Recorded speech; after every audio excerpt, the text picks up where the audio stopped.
गणित waste Bengal board class 10। इस video में हम एक चर वाले द्विघात समीकरण quadratic equations with one variable को पढ़ेंगे। सबसे पहले हम समझ जाते हैं क्वाड्रेटिक इक्वेशन क्या होता है। तो कोई भी इक्वेशन अगर इस फॉर्मेट में हो, एक क्वाड्रेटिक इक्वेशन का एक स्टैंडर्ड फॉर्मेट है। फॉर्मेट क्या है? ax² plus bx plus c equal to 0। तो कोई भी इक्वेशन इस फॉर्मेट में हो तो उस इक्वेशन को हम क्या कहेंगे? क्वाड्रेटिक इक्वेशन कहेंगे। यहाँ पे a, b और c क्या होता है? एक रियल नंबर होता है और a का वैल्यू 0 के इक्वल नहीं होता है। अगर a का वैल्यू 0 के इक्वल होगा तो ax² इस टर्म का वैल्यू 0 हो जाएगा और फर्स्ट टर्म क्या बन जाएगा? bx। और जहाँ पर x का घात 2 नहीं है तो उसे द्विघात नहीं कर सकते, इसलिए a का वैल्यू 0 नहीं होना चाहिए। और यहाँ रियल नंबर है a b c, यानी a b c का वैल्यू पॉजिटिव नेगेटिव कुछ भी हो सकता है और रियल नंबर होना चाहिए बस। अब हम इस वीडियो में सीखेंगे कि किसी भी इक्वेशन को हम कैसे जान सकते हैं कि वो इक्वेशन क्वाड्रेटिक इक्वेशन है या नहीं। तो इस जो स्टैंडर्ड फॉर्मेट है इससे कंपेयर करके हम लोग जानते हैं और ये काम कैसे करते हैं वो हम सीखेंगे। निम्नलिखित परीक्षण करके देखें 1.1। निम्नलिखित बहुपदी व्यंजकों में से कौन सा द्विघात बहुपदी व्यंजक है, समझकर लिखें। हमें चेक करना है जो एक बहुपदी व्यंजक दिए हुए हैं उसका मैक्सिमम घात 2 है या नहीं। अगर 2 होगा तो वह बहुपदी व्यंजक होगा, या नहीं होगा तो वह बहुपदी व्यंजक द्विघात व्यंजक नहीं होगा। तो पहला प्रश्न x² माइनस 7x प्लस 2 हमने यहाँ लिख लिया है। अब हम बताएंगे इसका पहला पद देखेंगे तो x² यानी कि यह बहुपदी है। पहले तो ये बहुपद दिया हुआ है यानी कि बहुपदी है और x का घात क्या है? 2। मैक्सिमम घात क्या है? 2। तो इस पूरे एक्सप्रेशन को हम क्या कह सकते हैं? यह एक क्वाड्रेटिक एक्सप्रेशन है या फिर द्विघात बहुपदी व्यंजक है।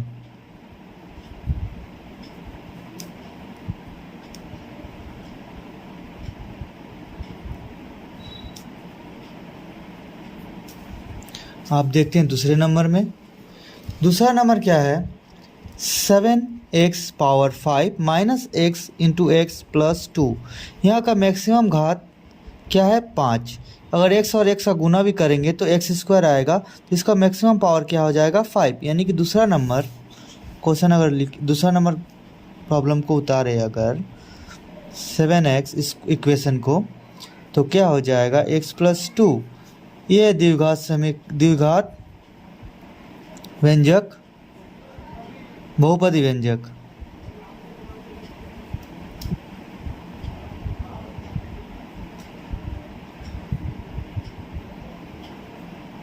नहीं है।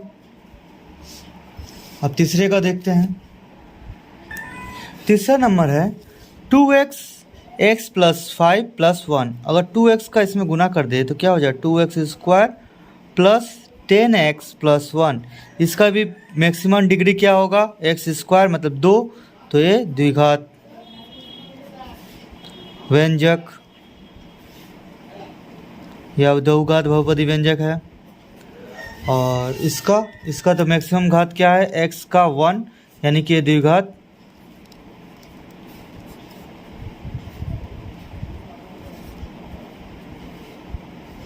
नहीं है। अब आ जाते हैं दूसरे सवाल में। 2 नंबर बोला है निम्नलिखित समीकरण में से कौन सा ax² plus bx plus c equal to 0 जहाँ a b c वास्तविक संख्याएं हैं एवं a नॉट इक्वल टू 0 इसके रूप में लिखे, जिन्हें लिखा जा सके हैं उन्हें हम लिखेंगे। मतलब जो इक्वेशन दिया हुआ है first, second, third and fourth, इस सब इक्वेशन को A X square plus B X plus C equal to zero, जो हमारा द्विघात समीकरण का स्टैंडर्ड फॉर्मेट है, उस फॉर्मेट में लिख सकते हैं कि नहीं देखना है, और जो लिख सकते हैं उन्हें लिखना है। तो पहला क्वेश्चन उतार लेते हैं हम, 2 का 1।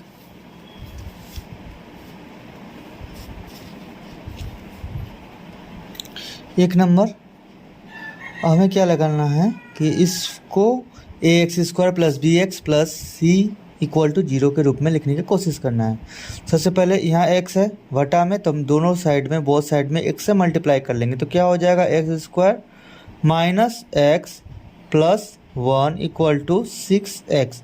अब 6x को अदर साइड ले जाएंगे, X square minus X minus 6x plus 1 equal to zero, X square minus 7x plus 1 equal to zero. मतलब कि ए जो इस इक्वेशन है A X square plus B X plus C के फॉर्मेट को सेटिस्फाई करता है। तो हम इसे कह सकते हैं कि यह द्विघात समीकरण है। अब आ जाते हैं दूसरे नंबर पे। दूसरा नंबर भी उसी तरह, यहाँ x y में है, तो हम बोथ साइड x से मल्टीप्लाई कर देंगे, तो क्या हो जाएगा X square plus 3 equal to X Q को अदर साइड ले जाएंगे, तो क्या हो जाएगा एक्स क्यू माइनस में plus X square plus 2 plus 3 equal to zero. तो इसका मैक्सिमम घात क्या हो गया 3, यानी कि द्विघात समीकरण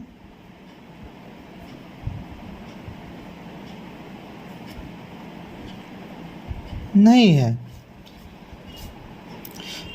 question number 3, X square minus 6 root X plus 2 equal to zero. यहाँ पर देखो हमारा जो इक्वेशन था कैसा था, A X square plus B X plus C equal to zero. यहाँ पर एक्स का घात 2 फिर 1 फिर 0 है, लेकिन यहाँ पर एक्स का घात क्या हो जा रहा है माइनस, एक्स का घात हो जा रहा है 1/2 मतलब हाफ, यानी कि ए इक्वेशन सेटिस्फाई नहीं कर रहा है किसे, द्विघात समीकरण के स्टैंडर्ड फॉर्मेट को। तो हम कह सकते हैं यह द्विघात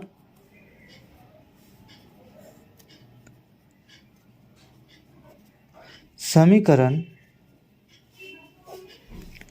नहीं है। अब यहाँ पे आ जाते हैं चौथे नंबर पे। तो चौथा नंबर पे यहाँ स्क्वायर दिया हुआ है, यहाँ ए एक्स प्लस 2 का स्क्वायर दिया हुआ है, तो हम इसको पहले फार्मूला में तोड़ लेते हैं। X square minus 2x plus 4 equal to X square minus 4x, यहाँ 2 to 4 हो जाएगा, यहाँ पर भी 4x प्लस 4, तो यहाँ 4x प्लस 4। अब क्या होगा देखो, इक्वल के ऑपोजिट साइड दोनों सेम साइन सेम नंबर, तो क्या हो जाते हैं सब कैंसिल हो जाएंगे, तो क्या हो जाएगा 0 इक्वल टू 0, मतलब जिसका कोई वैल्यू ही नहीं है। तो ये भी द्विघात समीकरण नहीं है। तो क्वेश्चन के मुताबिक क्वेश्चन में बोला है कि कौन सा द्विघात समीकरण है, उसी को लिखना है। तो हम केवल एक नंबर को लिखेंगे कि हमारा x minus 1 plus 1 by X equal to 6 ही द्विघात समीकरण है, बाकी सब नहीं है। क्वेश्चन नंबर 3, समीकरण x का power 6 minus X Q minus 2 equal to 0 चर के किस घात के लिए द्विघात समीकरण बन सकता है, आइए हम उसे लिखें। तो हमने सवाल यहाँ उतार लिया है और जो समीकरण दिया हुआ है इसे हम यहाँ लिख लेते हैं। x6 minus X Q minus 2 equal to 0। अगर हम इसे एक्स क्यू यहाँ लिखे, एक्स क्यू का स्क्वायर लिख सकते हैं, minus X Q minus 2 equal to 0, यानी कि अगर हम एक्स क्यू के बराबर m लिखते हैं तो क्या हो जाएगा m square minus m minus 2 बराबर 0। यह द्विघात समीकरण है। किस कारण से, तो चर के 3 घात के कारण द्विघात समीकरण बन सकता है, हम इसलिए उत्तर में लिख देंगे। इसलिए एक्स क्यू के कारण द्विघात समीकरण बन सकता है एक्स क्यू के घात पे।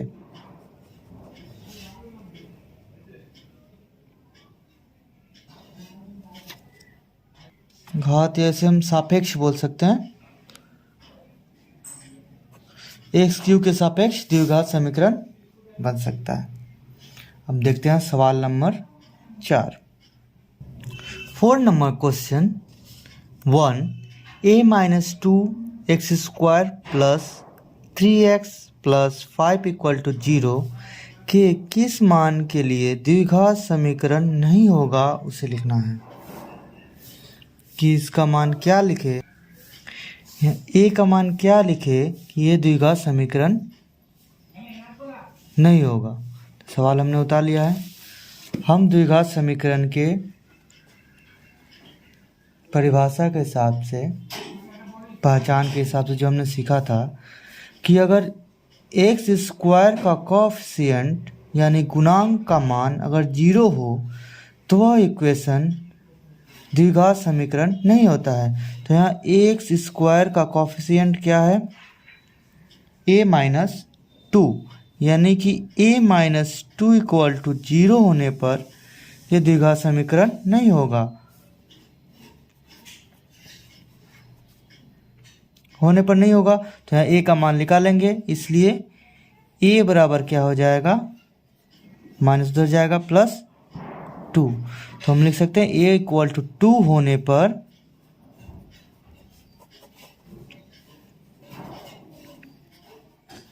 द्विघात समीकरण नहीं होगा। यहाँ पर शॉर्ट में हमें लिख सकते हैं equation ax plus bx ax² plus bx plus c equal to 0, और जहाँ a नॉट इक्वल टू 0 होने पर हम उसे कहते हैं क्वाड्रेटिक इक्वेशन। नहीं होने के लिए हम क्या करेंगे, a इक्वल टू 0 लगा देंगे तो क्वाड्रेटिक इक्वेशन नहीं बनेगा। तो इक्वल टू 0 लगाए तो क्या हो गया, माइनस 2 इक्वल टू 0, यहाँ a था, x² का कोएफिशिएंट a माइनस 2 तो इक्वल टू, इसलिए a इक्वल टू 2 हो जाएगा और इस समीकरण बन जाएगा। ठीक है, अब आ जाते हैं दूसरे नंबर सवाल में। सेकंड क्वेश्चन है x by x minus 4 minus x equal to 1 by 3x, जहाँ x not equal to 0 not equal to 4 को ax² plus bx plus c equal to 0, जहाँ a नॉट इक्वल टू 0 जैसे द्विघात समीकरण के रूप में लिखने पर x का गुणांक क्या होगा, लिखे x का गुणांक। इस सवाल है x by 4 minus X equal to 1 by 3x, इसे हम लिख लेते हैं x by 4 minus X equal to 1 by 3x। इसे हमें क्या लिखना है, ax² plus bx plus c equal to 0 के रूप में लिखना है। उसका बाद पता लगाना है कि उस ऐसा लिखने के बाद x का गुणांक क्या आता है।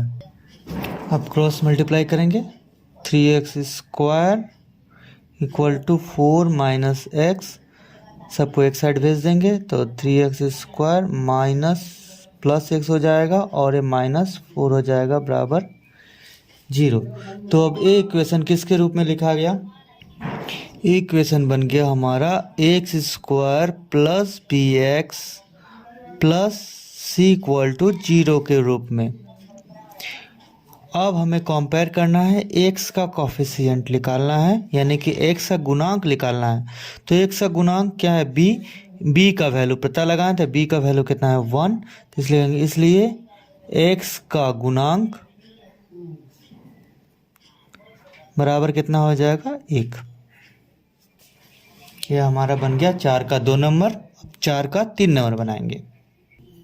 क्वेश्चन 4 का 3 बोले 3x² plus 7x plus 23 equal to x plus 4 into x plus 3 plus 2 को ax² plus bx plus c equal to 0 यानी क्वाड्रेटिक इक्वेशन के फॉर्म में लिखना है, स्टैंडर्ड फॉर्म में।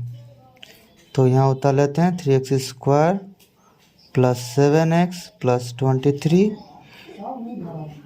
x plus 4 x plus 3 plus 2 3x² plus 7x plus 23 multiply करेंगे x² plus 3x plus 4x plus 12 plus 2। अब सबको एक साइड कर देना है तो 3x², ये माइनस x² के बाद x² को रख देते हैं, प्लस 7x, 3 4 7, तो ये माइनस 7x हो जाएगा, प्लस 23 और ये उधर जाएगा तो माइनस 14 इक्वल टू 0। यहाँ लिखेंगे, घटाएंगे तो क्या हो जाएगा 2x² प्लस माइनस घट जाएगा 0, घट जाएगा तो 0, मतलब कुछ लिखने का ज़रूरत नहीं है, प्लस 23 में से 14 जाएगा तो 9 बराबर 0। अब हमें क्या करना है, इस इक्वेशन को ax² plus bx plus c के रूप में लिखना है। तो यहाँ तो x² है तो x² को लिख देते हैं, प्लस bx लिखना है तो b का वैल्यू अगर 0 रहेगा तब bx इस टर्म का वैल्यू 0 हो जाएगा, यहाँ लिख देंगे 0। तो ax² प्लस bx मिल गया, प्लस c तो दिया ही हुआ है बराबर 0। ये हमारा, इस इक्वेशन को हमने क्वाड्रेटिक इक्वेशन के स्टैंडर्ड फॉर्म में ऐसा लिख लिया। तो ये हमारा उत्तर। नेक्स्ट, अब चौथा नंबर सवाल देखते हैं। चौथा नंबर क्वेश्चन है x प्लस 2 का Q equal to x² minus 1 समीकरण को ax² plus bx plus c equal to 0 यानी कि क्वाड्रेटिक इक्वेशन के स्टैंडर्ड फॉर्म में लिखना है, और उसके बाद x² और x0 का गुणांक यानी कि कोएफिशिएंट क्या होगा वो बताना है। तो यहाँ तो x0 हमने इक्वेशन देखा था, ax² plus bx plus c equal to 0। यहाँ तो x0 नहीं है, लेकिन यहाँ पर रहता है। तो पहला इसको स्टैंड अगर इस टाइप से लिखे जहाँ पर हम इन तीनों वेरिएबल को ले x² x और x0, तो इसको लिख सकते हैं ax2 यानी कि x², bx का 1 प्लस यानी कि x, और यहाँ c के साथ क्या लिख सकते हैं x का 0, क्योंकि हमें पता है x का 0 कितना होता है 1, तो यहाँ लिख सकते हैं। तो x0 का कोएफिशिएंट क्या होगा c, x1 का कोएफिशिएंट क्या हो जाएगा b, और x² का कोएफिशिएंट क्या होगा a। तो हमें इस इक्वेशन को इस फॉर्म में लिखना है और a b c क्या होगा उससे लिखना है, सिंपल सा बात कहे तो हम यहाँ लिख सकते हैं x प्लस 2 का Q equal to x into x² minus 1। अब चलिए हम फार्मूला लिखते हैं, तो a Q plus 3a² b plus 3ab² plus bq equal to गुना कर देंगे x³ माइनस x, दूसरे साइड ले जाएंगे तो x³ minus x³ plus 3 2 6x² plus 3 4 12x, A minus हो जाएगा तो plus x plus 8 equal to 0। ये ख़त्म कट जाएगा, क्या बचेगा 6x² plus 13x plus 8 equal to 0। हमें मान किसका निकालना है a b c, इसलिए x² का गुणांक क्या हो जाएगा 6, x का गुणांक लिख ही देते हैं, x का गुणांक क्या हो जाएगा 13, और x0 का गुणांक यानी कि c क्या हो जाएगा अपना, ठीक है। ये बन गया हमारा चौथा नंबर सवाल, चौथा बन गया। अब आ जाते हैं हम पाँचवें नंबर पे। पाँचवा नंबर क्या है, निम्नलिखित विवरणों से एक चर वाले द्विघात समीकरण की रचना करें। पहला है 42 को ऐसे दो भागों में विभक्त करें कि एक दूसरे के वर्ग के समान हो। 42 ये सवाल हमने उतार लिया है। 42 को ऐसे भागों में विभक्त करो, दो भागों में, कि एक भाग दूसरे के वर्ग के समान है। तो हम यहाँ पर क्या करते हैं, मान लेते हैं इक्वेशन बनाना है। तो सबसे पहले मान लेते हैं, माना एक भाग बराबर x, तो दूसरा भाग क्या हो जाएगा,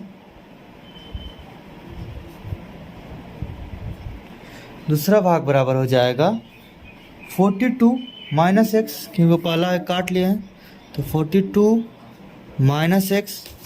उसके बाद क्या है, प्रश्न में क्या कहा है कि पहला भाग का स्क्वायर दूसरे भाग के बराबर है। तो यहाँ लिख सकते हैं, इसलिए प्रश्नानुसार क्या है, x का स्क्वायर बराबर 42 माइनस एक्स। इसलिए मतलब बराबर भी दे सकते हैं, इसलिए नहीं, बराबर क्या हो जाएगा, बराबर और लिखेंगे या ऐसा चिन्ह देंगे, बराबर के बाद ऐसे एरो जैसा चिन्ह तो लिखेंगे एक्स स्क्वायर, बाकी सबको इधर लिखाएंगे तो क्या माइनस हो जाएगा प्लस, और प्लस हो जाएगा माइनस इक्वल टू 0। ये हमारा बन गया पहला 5 का पहला नंबर का आंसर। अब आते हैं दूसरे सवाल, 5 का दूसरा बोला है, दो क्रमिक विषम संख्याओं का गुणनफल 143 है, 143 है, इसका हमें इक्वेशन बनाना है, द्विघात। सवाल हमने उतार लिया है। अब ऐसे मान लेंगे, माना इसमें पहली संख्या बराबर x, तो दूसरी संख्या क्या होगा, संख्या बोला है कैसा है, क्रमिक है और विषम है। तो पहला संख्या को मान लेते हैं एग्जाम्पल के तौर पर, 3 एक विषम संख्या है, तो क्रमिक के हिसाब से 3 के बाद क्या आएगा विषम संख्या 5, यानी कि उसमें कितना जोड़ना पड़ेगा 2, 5 के बाद फिर विषम लाना है 7, उसमें कितना जोड़ना पड़ेगा 2, यानी कि पहली संख्या अगर x माने तो दूसरी संख्या क्या होगा, विषम संख्या क्रमिक, तो x प्लस 2। अब बोला इन दोनों का गुणनफल कितना है, 143, तो लिखेंगे इसलिए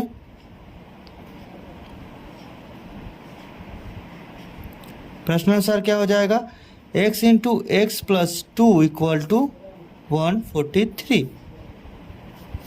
अब मल्टीप्लाई करेंगे, X square plus 2x equal to 143, तो हो जाएगा X square plus 2x minus 143 equal to 0। तो हमारा क्वाड्रेटिक इक्वेशन में आ गया। अब आ जाते हैं हम आज के आखिरी सवाल में, 5 का तीसरा। अगले दिन हम 6 से बनाएंगे। तो तीसरा सवाल है, दो क्रमिक संख्याओं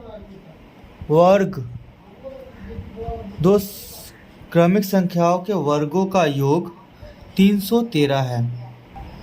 ये हमने सवाल उतार लिया। बोला दो क्रमिक संख्या, पहले जैसा ही है क्रमिक संख्या, तो बोलेंगे माना पहली संख्या, यहाँ क्रमिक संख्या बोला है, विषम संख्या नहीं, क्रमिक संख्या बोला है पहला x, तो दूसरी क्या हो जाएगी,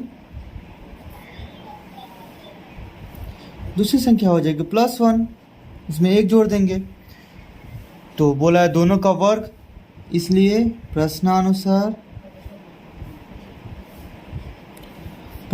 क्या हो जाएगा, x का स्क्वायर प्लस x प्लस 1 का स्क्वायर बराबर 313। इसे समाधान करेंगे तो x square plus 2x plus 1 equal to 313। X square जुट जाएगा तो क्या हो जाएगा, 2x square plus 2x plus 1 इधर जाएगा minus 313 equal to 0। 2x square plus 2x plus minus हो जाएगा माइनस 312 इक्वल टू 0। ये बन गया हमारा क्वाड्रेटिक इक्वेशन आ गया। तो 5 का 3। इस चैनल में आने वाले वीडियो को देखते रहने के लिए चैनल को सब्सक्राइब और बेल आइकन पर क्लिक करें। अगले दिन हम इस चैप्टर का मतलब परीक्षण करके देखिए 1.1 पेज नंबर 4 का क्वेश्चन नंबर 6 बनाएंगे। धन्यवाद।